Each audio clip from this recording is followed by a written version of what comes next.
Hey guys, this is Anthony from Anthony's Customs. I'm going to go ahead and review an older figure again. I keep getting a lot of requests for the DCU and DCSH figures and the Marvel Legends, so I figured I might as well start throwing some of those up there, pick a couple of my favorite figures.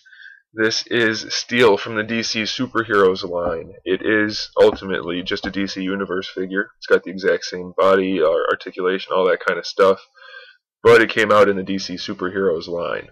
So it's a little harder to come by since it's a little bit older and a little bit fewer of them were made, but it is a really great figure. And there are two versions of him also.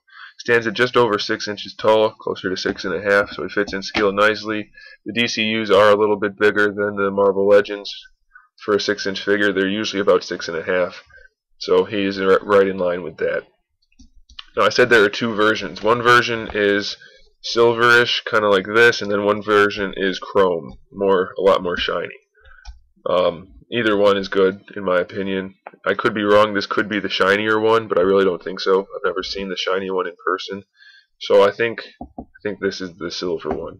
But either way, this is the one I wanted because it looks more realistic. It is all metallic. The light silver is metallic. The charcoal metallic in there, gunmetal, is metallic. The cape is obviously not. It's the flexible, soft vinyl that they have. It is shaded pretty well, so I like that. The sculpt is pretty good. It's not completely symmetrical.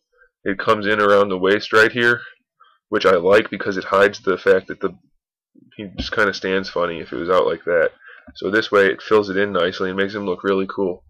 On this side it's not there, but I assume it's because just the way I had him posed, when you have him holding his hammer, it just looks really nice overall.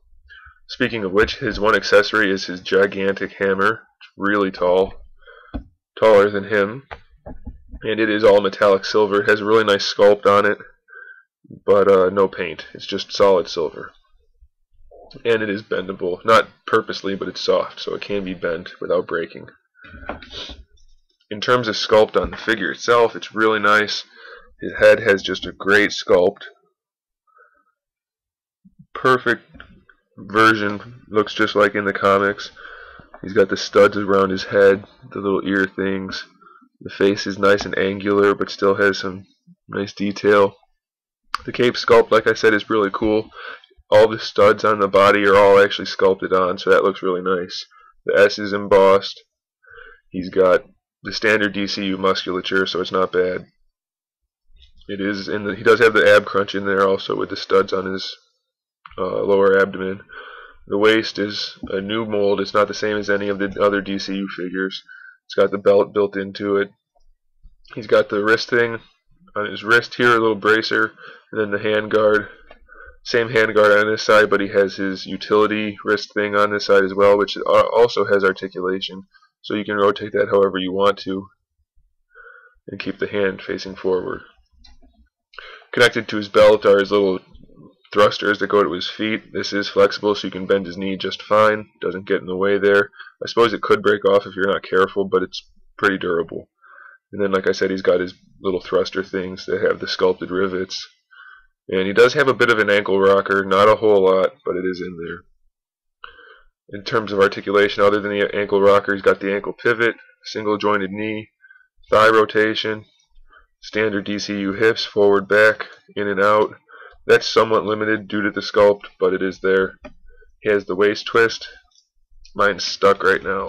There we go. He has the waist twist, ab crunch, standard DCU shoulders. They are limited by the shoulder pads. Even though the shoulder pads are soft, they do get in the way. But it is in there. Bicep swivel, single jointed elbow. I told you about the wrist rotation already. And then the head is on the standard DCU head neck post. It's really a nice looking figure. I wanted this guy for a while. I just got him recently, and I'm very pleased. He usually runs about 25 bucks, I think. That's what I paid for him, and I'm not disappointed. It's a great looking figure.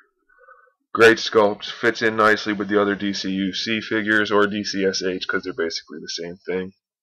Not a whole lot of shading on this guy, like I said. It's just basically the two different metallic paints and then the red cape. But he still looks great. It looks like a really nice figure due to the rivets and the sculpt. So I do recommend you get him if you're into this character at all, or into the Superman universe. It's really worth picking up, so I suggest you do so. Thanks for watching. Keep an eye out for more reviews and more custom figures, and in the meantime, keep collecting.